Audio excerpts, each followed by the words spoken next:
নমস্কার, রকমারি প্রতিদিন চ্যানেলে তোমাদের সবাইকে স্বাগত জানাচ্ছি। আমি আজ আছি গড়িয়ার পাটুলিতে।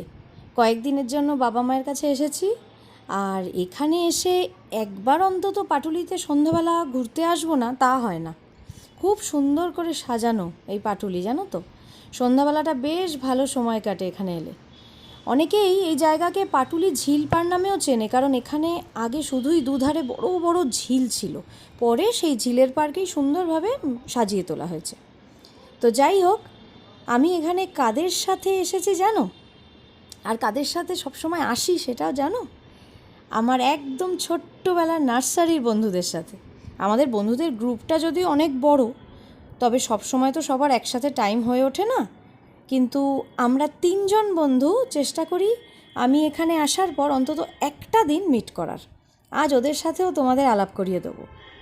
আর শুধু ঘোরাঘুরি নয়, এখন পাটুলি আরও যেই কারণে স্পেশাল হয়ে উঠেছে সবার কাছে, সেই Patuli food path, street food zone হয়েছে বলতে পারো এখানে। তো সেই ফুটপাথ থেকে আমার পছন্দের আফগানি মোমো, গন্ধরাজ চিকেন, আর তার সাথে চা ও নচিকেতা থেকে গরম গরম চা খাওয়া বাধ্যতামূলক। তাহলে এবার চলো, আজ তোমাদেরকেও পাটুলি ঘুরে দেখাই আমার সাথে। আশা করি তোমাদেরও ভালো লাগবে। আর হ্যাঁ, যদি আমার এই ভিডিওটা বা বাকি সব ভিডিও ভালো লেগে থাকে, তাহলে আমার চ্যানেলটাকে কিন্তু অবশ্যই সাবস্ক্রাইব করতে ভুলবে না। চলো।